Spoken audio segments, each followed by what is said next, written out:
Assalamualaikum warahmatullahi wabarakatuh.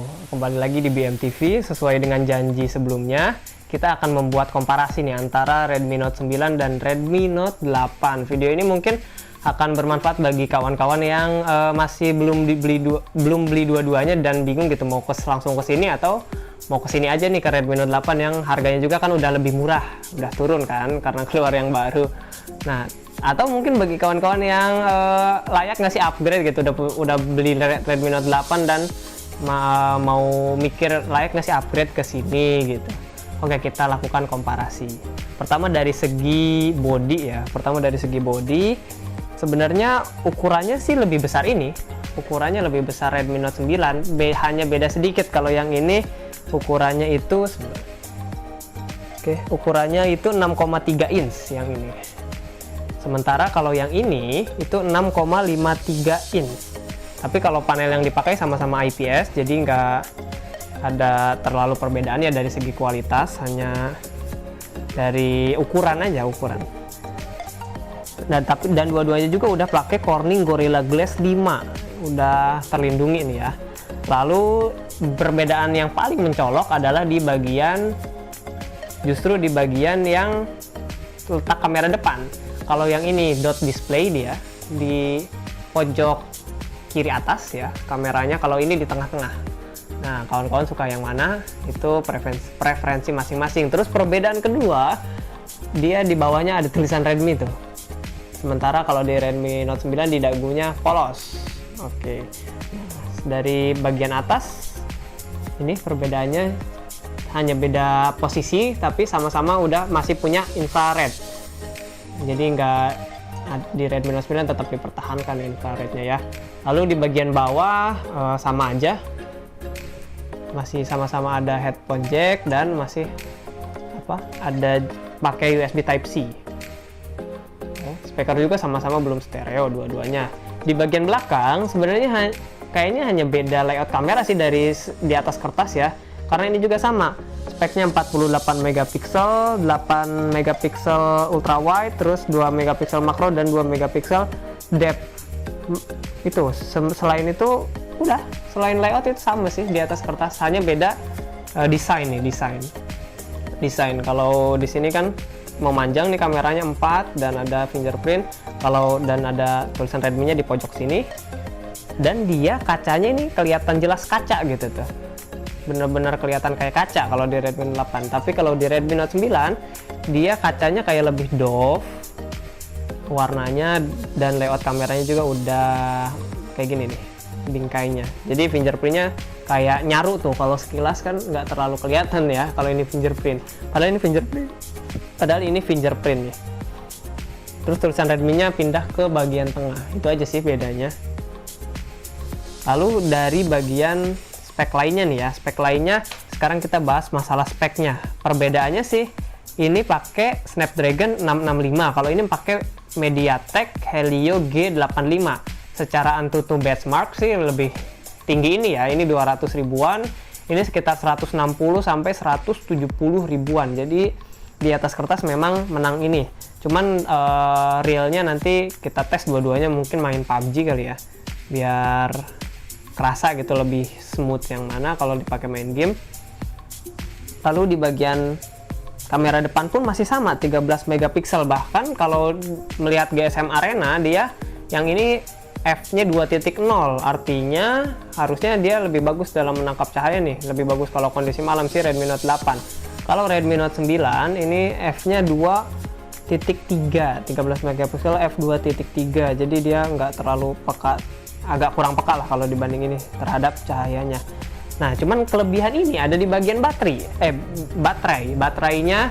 Kelebihan si Redmi Note 9 ada di bagian baterai. Jadi baterainya dia 5020 mAh dengan 18 watt fast charge. Dan tadi di video unboxing bisa dilihat chargernya pun udah dikasih, nggak nanggung-nanggung, udah dikasih 22,5 watt si Redmi Note 9. Kalau Redmi Note 8 chargernya belum dikasih yang kencang-kencang banget begitu gitu.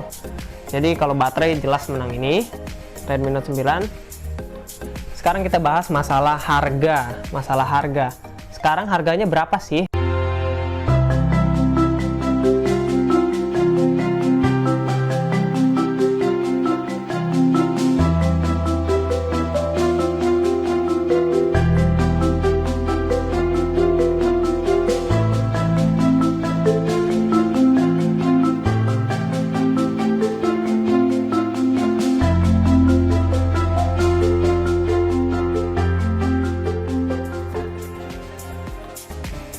Nah, biar adil saya mengecek harga di situs mi.co.id langsung ya. Jadi ya kalau masalah harga bisa lebih murah memang bisa aja kalau kalian nyari-nyari mungkin di e-commerce ya, tapi kan kita lihat harga resminya dulu deh. Kalau bisa aja kalian dapat harga lebih murah nih dari mi.co.id, tidak menutup kemungkinan.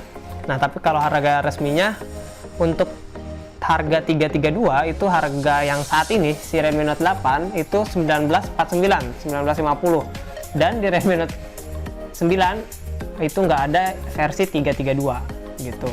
Lalu untuk harga 464 di sini Redmi Note 8 2149 atau 2150 lah jangkepnya. Kalau di sini 2399. Berarti selisih berapa? 250 ya? 24 ke 2150. 250 bener ya? 250. Selisih 250.000 antara ini dengan ini. Lalu di varian 6128 Redmi Note 8 dijual 27. Kalau ini 28. Nah, jadi kalau varian 6128 hanya selisih 100.000 tuh. Oke.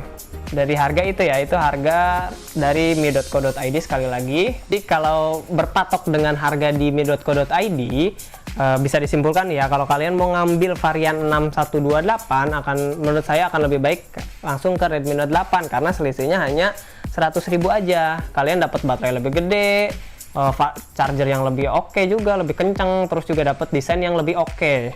Lebih lebih kekinian lah dot display ini dibanding ini rasanya gitu. Ini udah agak ketinggalan lah. Selain itu sih kayaknya sama aja gitu. Tapi kalau kalian mungkin mau beli yang 6464, ada kemungkinan kalian milih ini kalau kalian gak mementingkan baterai gede gitu dan prosesor yang lebih kencang, karena harganya juga memang selisih 250.000. Cuman kalau kalian fanboy gitu, fanboy Snapdragon, entah apapun alasannya, entah karena ROM-nya bisa lebih banyak, lebih bervariasi di Snapdragon, atau karena biar bisa diinstal Gcam, ya pilihannya udah kesini pasti. Kecuali kalian pengen punya dana lebih dan bisa membeli Redmi Note 9 Pro, itu kan udah pakai Snapdragon juga tuh, Snapdragon 712G malahan ya, itu jauh lebih kencang. Nah, cuman yang saya dengar-dengar di Redmi Note 9 Pro, entah gitu, saya juga belum mengalami, itu katanya kameranya lebih gampang kemasukan debu itu, entah kenapa. Jadi kameranya gampang kemasukan debu di seri Pro nya. Mudah-mudahan seri ini enggak nih, mudah-mudahan. Nanti juga kalau misalkan memang ada masalah di seri ini, saya mungkin akan buat videonya gitu ya, setelah mungkin pemakaian 2 bulan atau sebulan gitu. Oke, nah untuk detailnya, misalkan dari segi performance, saya juga harus nyoba bener-bener nih. Ini kan belum saya coba, baru saya lihat-lihat lah. Kalau ini memang udah saya coba, udah tahu detailnya. Tapi sejauh apa misalkan performance-nya nanti akan saya coba dulu. Oke, itu aja perbandingan singkat antara Redmi Note 8 dan Redmi Note 9 Pro.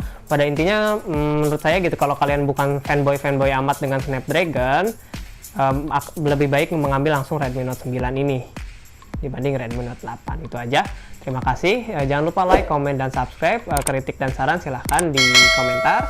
Atau mau ada request dengan HP-HP lainnya, siapa tahu kita punya HP itu gitu, bisa kita buatin juga videonya. Oke, terima kasih. Wassalamualaikum warahmatullahi wabarakatuh. Salam berkarya dan berbagi inspirasi.